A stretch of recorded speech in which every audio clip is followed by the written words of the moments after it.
प्रिय दोस्तों, study rank 2022 पर आपका स्वागत है। आज हम बाल विकास के 500 महत्वपूर्ण प्रश्न पार्ट 3 में अध्ययन करेंगे, जो रीट 2025 की दृष्टि से बहुत ही महत्वपूर्ण है, जो राजस्थान की सभी परीक्षाओं के लिए महत्वपूर्ण है। हूबहू पेपर इसी क्वेश्चन बैंक से आएगा, जिसका पहला क्वेश्चन है संज्ञानात्मक विकास सिद्धांत कॉग्निटिव डेवलपमेंट थ्योरी किसने दिया, जिसका राइट आंसर है पियाजे। किसने? पियाजे। इस वीडियो में कुल 50 प्रश्न हैं। पार्ट 1 से लेकर पार्ट 10 तक 10 वीडियो बनाई जाएंगी, जिसमें बाल विकास से संबंधित 500 क्वेश्चन का कलेक्शन रहेगा, जो रीट 2025 की दृष्टि से वेरी इंपॉर्टेंट क्वेश्चन का कलेक्शन किया गया है। ज़्यादा से ज़्यादा लाइक करें, शेयर करें, सब्सक्राइब करें। इसका अगला क्वेश्चन है संकेत अधिगम साइन लर्निंग सिद्धांत किसने दिया, जिसका राइट आंसर है ए टॉलमैन। संकेत अधिगम सिद्धांत किसने दिया था? टॉलमैन ने। बहुत ही इंपॉर्टेंट क्वेश्चन है। अगला क्वेश्चन, प्राथमिक सामाजिकरण प्राइमरी सोशलाइजेशन मुख्य रूप से कहाँ पर होता है, जिसका राइट आंसर है ए परिवार में। प्राथमिक सामाजिकरण मुख्य रूप से कहाँ होता है? परिवार में। अगला क्वेश्चन है बच्चों में अनुशासन विकसित करने का सबसे प्रभावी तरीका कौन सा है, जिसका राइट आंसर है ए सकारात्मक पुनर्बलन देना। पॉजिटिव रीइंफोर्समेंट बच्चों में अनुशासित विकसित करने का सबसे प्रभावी तरीका है। अगला इंपॉर्टेंट क्वेश्चन है बच्चों में भाषा सीखने की संवेदनशील अवस्था कब होती है, जिसका राइट आंसर है ए 2 से 6 वर्ष। बच्चों में भाषा सीखने की संवेदनशील अवस्था कब होती है? 2 से 6 वर्ष। अगला क्वेश्चन है परिपक्वता मैच्योरेशन का अर्थ क्या है, जिसका राइट आंसर है बी शरीर और मस्तिष्क का प्राकृतिक विकास। मैच्योरेशन परिपक्वता का क्या अर्थ है? शरीर और मस्तिष्क का प्राकृतिक विकास। बहुत ही इंपॉर्टेंट क्वेश्चन का कलेक्शन किया गया है रीट 2025 साइकोलॉजी के। अगला क्वेश्चन है बाल अधिकारों से संबंधित संयुक्त राष्ट्र का समझौता कब अपनाया गया था, जिसका राइट आंसर है बी 1989। बाल अधिकारों से संबंधित संयुक्त राष्ट्र का समझौता कब अपनाया गया था? 1989 में। अगला क्वेश्चन, कौन सा सिद्धांत कहता है कि बच्चे अपने पर्यावरण के साथ सक्रिय रूप से बातचीत करके सीखते हैं, जिसका राइट आंसर है बी संज्ञानात्मक विकास सिद्धांत। संज्ञानात्मक विकास सिद्धांत ये कहता है कि बच्चे अपने पर्यावरण के साथ सक्रिय रूप से बातचीत करके सीखते हैं। अगला क्वेश्चन है बाल विकास की प्रक्रिया में माता पिता की भूमिका क्या होती है, जिसका राइट आंसर है बी संपूर्ण शारीरिक मानसिक और भावनात्मक विकास में सहायता करना। बाल विकास की प्रक्रिया में माता पिता की भूमिका होती है कि संपूर्ण शारीरिक मानसिक और भावनात्मक विकास में मदद करना। अगला इंपॉर्टेंट क्वेश्चन है खेल बच्चों के लिए क्यों महत्वपूर्ण है, जिसका राइट आंसर है बी सामाजिक और शारीरिक विकास के लिए। खेल बच्चों के लिए सामाजिक सोशल एंड फिजिकल डेवलपमेंट के लिए खेल बहुत ही महत्वपूर्ण है, जिसका राइट आंसर होगा बी। अगला क्वेश्चन है पियाजे के अनुसार संज्ञानात्मक संतुलन कॉग्निटिव इक्विलिब्रियम क्या होता है, जिसका राइट आंसर है सी सीखने की प्रक्रिया में संतुलन। सीखने के प्रोसेस में जो बैलेंस होता है वो पियाजे के अनुसार संज्ञानात्मक संतुलन कहलाता है। अगला इंपॉर्टेंट क्वेश्चन है परवरिश की शैलियों पेरेंटिंग स्टाइल्स का वर्गीकरण किसने किया? वेरी इंपॉर्टेंट क्वेश्चन, जिसका राइट आंसर होगा सी डियाना बॉम्ब्रीड। डियाना बॉम्ब्रीड ने परवरिश की शैलियों पेरेंटिंग स्टाइल का वर्गीकरण किया है। ये क्वेश्चन आपकी रीट 2025 में छप चुका है। बहुत ही इंपॉर्टेंट क्वेश्चन है। अगला क्वेश्चन, कौन सा तत्व भावनात्मक बुद्धिमत्ता इमोशनल इंटेलिजेंसी का प्रमुख घटक है, जिसका राइट आंसर है सी आत्म जागरूकता। आत्म जागरूकता सेल्फ अवेयरनेस भावनात्मक बुद्धिमत्ता का प्रमुख घटक है, जिसका राइट आंसर होगा सी। अगला क्वेश्चन है संवेदनशील अवधि सेंसिटिव पीरियड का क्या अर्थ है, जिसका राइट आंसर है सी जब बच्चा जल्दी सीखने की क्षमता रखता है। राइट आंसर होगा सी जब बच्चा जल्दी सीखने की क्षमता रखता है। इसका अर्थ संवेदनशील अवधि का अर्थ है। अगला क्वेश्चन है बच्चों में नकल इमिटेशन किस प्रकार का अधिगम है, जिसका राइट आंसर है सी अवलोकन आधारित अधिगम। क्या है? बच्चों में नकल इमिटेशन किस प्रकार का लर्निंग है? वह है अवलोकन आधारित अधिगम। बहुत ही इंपॉर्टेंट क्वेश्चन है। अगला क्वेश्चन है प्रारंभिक बाल्यावस्था अर्ली चाइल्डहुड की प्रमुख विशेषता क्या है, जिसका राइट आंसर होगा डी तेजी से शारीरिक विकास, सामाजिक संबंधों का विकास, भाषा और संज्ञानात्मक कौशल का विकास, ये तीनों ही अर्ली चाइल्डहुड की प्रमुख विशेषता हैं। क्या है अर्ली चाइल्डहुड की विशेषता? तेजी से शारीरिक विकास, सामाजिक संबंधों का विकास, भाषा और संज्ञानात्मक कौशल का विकास, ये तीनों ही अर्ली चाइल्डहुड की प्रमुख विशेषताएं। राइट आंसर होगा डी। अगला क्वेश्चन होगा, बाल विकास के कौन से चरण में प्रतीकात्मक चिंतन, सिंबॉलिक थिंकिंग विकसित होता है? जिसका राइट आंसर है डी, पूर्व संक्रियात्मक अवस्था। पूर्व संक्रियात्मक अवस्था में प्रतीकात्मक चिंतन, सिंबॉलिक थिंकिंग विकसित होता है। ये बाल विकास के चरण है। अगला इंपॉर्टेंट क्वेश्चन है, संवेग नियंत्रण, इमोशनल रेगुलेशन में बच्चों की मदद करने के लिए क्या आवश्यक है? जिसका राइट आंसर होगा डी, उनकी भावनाओं को समझना और मार्गदर्शन करना। संवेग नियंत्रण, इमोशनल रेगुलेशन कंट्रोल करने के लिए बच्चों की मदद के लिए क्या आवश्यक है? उनकी भावनाओं को समझना और उनको मार्गदर्शन गाइड करना बहुत ही इंपॉर्टेंट है। अगला क्वेश्चन है, बच्चों में नैतिक विकास, मॉरल डेवलपमेंट के लिए सबसे महत्वपूर्ण कारक कौन सा है? इसका राइट आंसर है माता पिता और शिक्षक का मार्गदर्शन। बच्चों में मॉरल डेवलपमेंट, आजकल मॉरल हरासमेंट ज़्यादा हो रहा है, इसलिए मॉरल डेवलपमेंट के लिए सबसे ज़्यादा महत्वपूर्ण कारक में भूमिका अदा करते हैं माता पिता और शिक्षक। अगला क्वेश्चन है, स्वतंत्र खेल, फ्री प्ले का मुख्य उद्देश्य क्या है? जिसका राइट आंसर है डी, शारीरिक और मानसिक विकास। बच्चे में यदि स्वतंत्र खेल का जो मुख्य उद्देश्य रखा गया है वो है शारीरिक और मानसिक विकास विद्यार्थी का ज़्यादा से ज़्यादा होता है। अगला इंपॉर्टेंट क्वेश्चन है, सामाजिक अधिगम सिद्धांत, सोशल लर्निंग थ्योरी के अनुसार बच्चे मुख्य रूप से कैसे सीखते हैं? जिसका राइट आंसर है ए, अवलोकन और अनुकरण। सोशल लर्निंग थ्योरी के अनुसार बच्चा मुख्य रूप से किससे सीखता है? अवलोकन से और अनुकरण से। राइट आंसर होगा ए। अगला क्वेश्चन है, नवजात शिशु न्यू बॉर्न सबसे पहले किस प्रकार की ध्वनियों पर प्रतिक्रिया करता है? जिसका राइट आंसर है ए, माता पिता की आवाज़ पर। किस पर? माता पिता की आवाज़ पर नवजात शिशु न्यू बॉर्न सबसे पहले प्रतिक्रिया देता है। अगला क्वेश्चन है, बालक में स्वतंत्रता की भावना, सेंस ऑफ ऑटोनॉमी किस अवस्था में विकसित होती है? जिसका राइट आंसर है ए, शैशव उत्तर अवस्था, टॉडलर शैशव अवस्था में स्वतंत्रता की भावना की अवस्था विकसित हो जाती है। अगला क्वेश्चन है, बच्चों में आत्मसम्मान, सेल्फ एस्टीम्स बढ़ाने का सबसे अच्छा तरीका क्या है? जिसका राइट आंसर है ए, उसकी उपलब्धियों की सराहना करना। जो भी बच्चे ने अचीवमेंट हासिल किया है उसकी प्रशंसा की जानी चाहिए, जिससे बच्चों में आत्मसम्मान, सेल्फ एस्टीम बढ़ाने का सबसे अच्छा तरीका है उनकी उपलब्धियों की सराहना करना, प्रशंसा करना। अगला क्वेश्चन है, संज्ञानात्मक विसंगति, कॉग्निटिव डिसोनेंस क्या दर्शाती है? जिसका राइट आंसर है ए, दो विपरीत विचारों के बीच मानसिक तनाव। संज्ञानात्मक विसंगति क्या दर्शाती है?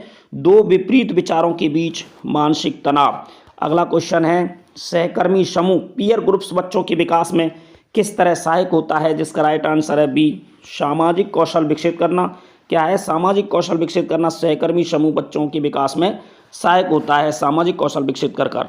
अगला इंपॉर्टेंट क्वेश्चन है, बच्चों में अनुशासन, डिसिप्लिन विकसित करने का सबसे प्रभावी तरीका क्या है? जिसका राइट आंसर है बी, प्यार और मार्गदर्शन। बच्चे को एफेक्शन होना चाहिए, गाइड करो ढंग से, जिससे कि बच्चे में अनुशासन विकसित किया जा सके। राइट आंसर होगा बी, प्यार और मार्गदर्शन। अगला इंपॉर्टेंट क्वेश्चन है, कॉइलबर्ग के नैतिक विकास सिद्धांत में कौन सा स्तर अंतिम स्तर होता है? जिसका राइट आंसर है बी, उत्तर परंपरागत स्तर, पोस्ट कन्वेंशनल लेवल। कॉइलबर्ग के नैतिक विकास सिद्धांत में कौन सा स्तर अंतिम होता है? उत्तर परंपरागत स्तर, post conventional level. Right answer होगा बी। अगला इंपॉर्टेंट क्वेश्चन, बाल विकास में खेलों, प्ले की क्या भूमिका है? जिसका राइट आंसर है बी, संज्ञानात्मक, सामाजिक और शारीरिक विकास तीनों में ही खेलों की महत्वपूर्ण भूमिका रही है। संज्ञानात्मक, सामाजिक और शारीरिक विकास के लिए खेल इंपॉर्टेंट हैं बाल विकास के लिए।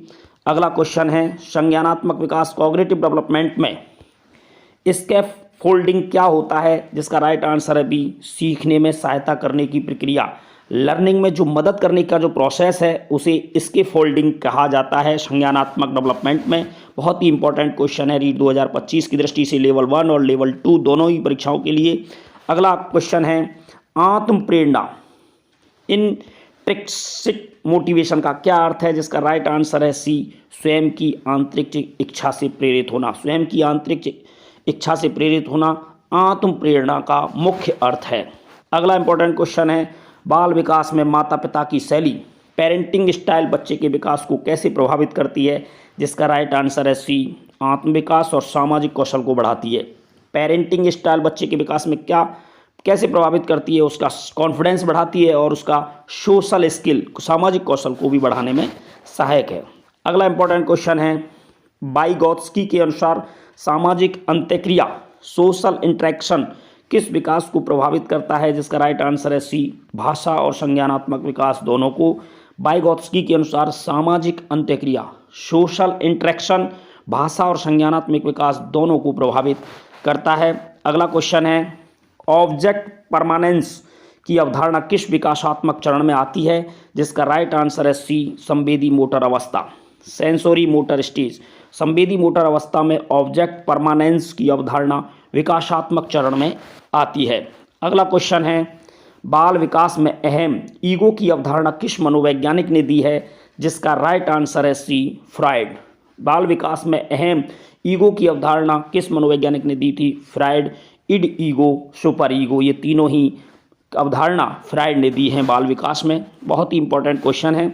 अगला क्वेश्चन है, बालक के संज्ञानात्मक विकास में कौन सा कारक सबसे महत्वपूर्ण भूमिका अदा करता है? जिसका राइट आंसर है डी, उपयुक्त सभी। पर्यावरण भी प्रभावित करता है, आनुवंशिकता और सामाजिक संपर्क तीनों ही बालक के संज्ञानात्मक विकास में महत्वपूर्ण भूमिका अदा करते हैं, इसलिए इसका राइट आंसर होगा डी, उपयुक्त सभी।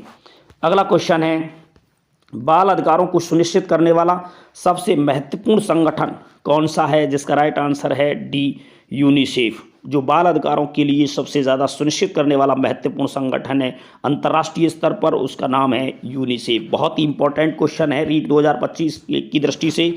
अगला क्वेश्चन है, सांस्कृतिक प्रभाव, कल्चरल इन्फ्लुएंस बच्चों के विकास को कैसे प्रभावित करता है? जिसका राइट आंसर है डी, नैतिक मूल्यों और सामाजिक व्यवहार को आकार देना। नैतिक मूल्यों और सामाजिक व्यवहार को आकार देना, सांस्कृतिक प्रभाव, कल्चरल इन्फ्लुएंस बच्चों के विकास को प्रभावित करता है। इसी प्रकार के क्वेश्चन आरपीएससी और रीट 2025 की दृष्टि से बहुत ही इंपॉर्टेंट हैं। अगला क्वेश्चन है, बालक की सीखने की क्षमता किस पर निर्भर करती है? जिसका राइट आंसर है डी, आनुवंशिकता, पर्यावरण, प्रेरणा और अनुभव, ये तीनों ही सीखने की क्षमता पर निर्भर करता है। बालक की सीखने की क्षमता किस पर निर्भर करती है? जेनेटिक्स पर, एनवायरनमेंट पर, मोटिवेशन और एक्सपीरियंस, तीनों चारों पॉइंट पर ही सीखने की क्षमता निर्भर करती है। इसका राइट आंसर होगा डी, उपयुक्त सभी। अगला क्वेश्चन है, पियाजे के अनुसार शिक्षण किस प्रकार से दिया जाना चाहिए? जिसका राइट आंसर है डी, बच्चे के संज्ञानात्मक स्तर के अनुसार। पियाजे कहते हैं कि शिक्षण किस प्रकार से दिया जाना चाहिए? बच्चे के संज्ञानात्मक स्तर के अनुसार, बच्चे के लेवल के अनुसार उसको ज्ञान देना चाहिए, वो शिक्षण इम्पॉर्टेंट है। किस मनोवैज्ञानिक ने संचारी अधिगम, ऑब्जर्वेशनल लर्निंग की अवधारणा दी है? जिसका राइट आंसर है ए, बंद्रा। बंद्रा ने, बहुत ही इंपॉर्टेंट क्वेश्चन है कि संचारी अधिगम की अवधारणा किसने दी है? बंद्रा ने, जिसको ऑब्जर्वेशनल लर्निंग की अवधारणा कहते हैं। बहुत ही इंपॉर्टेंट क्वेश्चन है। अगला क्वेश्चन है, संवेगात्मक बुद्धिमत्ता, इमोशनल इंटेलिजेंस का मुख्य घटक कौन सा है? जिसका राइट आंसर है ए, आत्म जागरूकता। अगला क्वेश्चन है, कोएलबर्ग के नैतिक विकास सिद्धांत के अनुसार परंपरागत स्तर, कॉन्वेंशनल लेवल में बच्चे नैतिक निर्णय कैसे लेते हैं? जिसका राइट आंसर है ए, सामाजिक नियमों और दूसरों की अपेक्षाओं के आधार पर। कोएलबर्ग के नैतिक विकास सिद्धांत के अनुसार परंपरागत स्तर, कन्वेंशनल लेवल में बच्चे नैतिक निर्णय कैसे लेते हैं? सामाजिक नियमों और दूसरों की अपेक्षाओं के आधार पर। राइट आंसर होगा ए। अगला क्वेश्चन है, संवेग नियंत्रण, इमोशनल रेगुलेशन विकसित करने के लिए बच्चों को क्या सिखाया जाना चाहिए? जिसका राइट आंसर है ए, अपनी भावनाओं को समझना और नियंत्रित करना। संवेग नियंत्रण, इमोशनल रेगुलेशन, इमोशनल कंट्रोल के लिए बच्चों को क्या सिखाया जाना चाहिए? अपनी भावनाओं को समझना और नियंत्रित करना, कंट्रोल करना। राइट आंसर होगा ए। अगला इंपॉर्टेंट क्वेश्चन है, कौन सा सिद्धांत कहता है कि बच्चे अपने पर्यावरण के साथ बातचीत करके सीखते हैं? जिसका राइट आंसर है ए, संज्ञानात्मक विकास सिद्धांत। संज्ञानात्मक विकास सिद्धांत ये कहता है कि बच्चे अपने पर्यावरण के साथ बातचीत करके सीखते हैं। अगला इंपॉर्टेंट क्वेश्चन है, प्रारंभिक बचपन, अर्ली चाइल्डहुड में बच्चों को सीखने की प्रक्रिया का सबसे प्रभावी तरीका क्या है? जिसका राइट आंसर है बी, प्रयोग और अनुभव के माध्यम से सीखना। प्रयोग और अनुभव के माध्यम से सीखना प्रारंभिक बचपन अर्ली चाइल्डहुड में बच्चों को सीखने की प्रक्रिया का सबसे प्रभावी तरीका है। अगला इंपॉर्टेंट क्वेश्चन है, सकारात्मक अनुशासन पॉजिटिव डिसिप्लिन का मुख्य उद्देश्य क्या है, जिसका राइट आंसर है बी, बच्चों को नैतिक रूप से जागरूक बनाना। मॉरल रूप से जागरूक बनाना ही सकारात्मक अनुशासन पॉजिटिव डिसिप्लिन का मुख्य उद्देश्य है। राइट आंसर होगा बी। अगला क्वेश्चन है, बॉबो डॉल प्रयोग, बॉबो डॉल एक्सपेरिमेंट किसने किया था, जिसका राइट आंसर है बी, बंद्रा। बहुत ही इंपॉर्टेंट क्वेश्चन है रीट लेवल 1 और लेवल 2 की दृष्टि से। बॉबो डॉल प्रयोग, बॉबो डॉल एक्सपेरिमेंट किसने दिया था, राइट आंसर होगा बी, बंद्रा।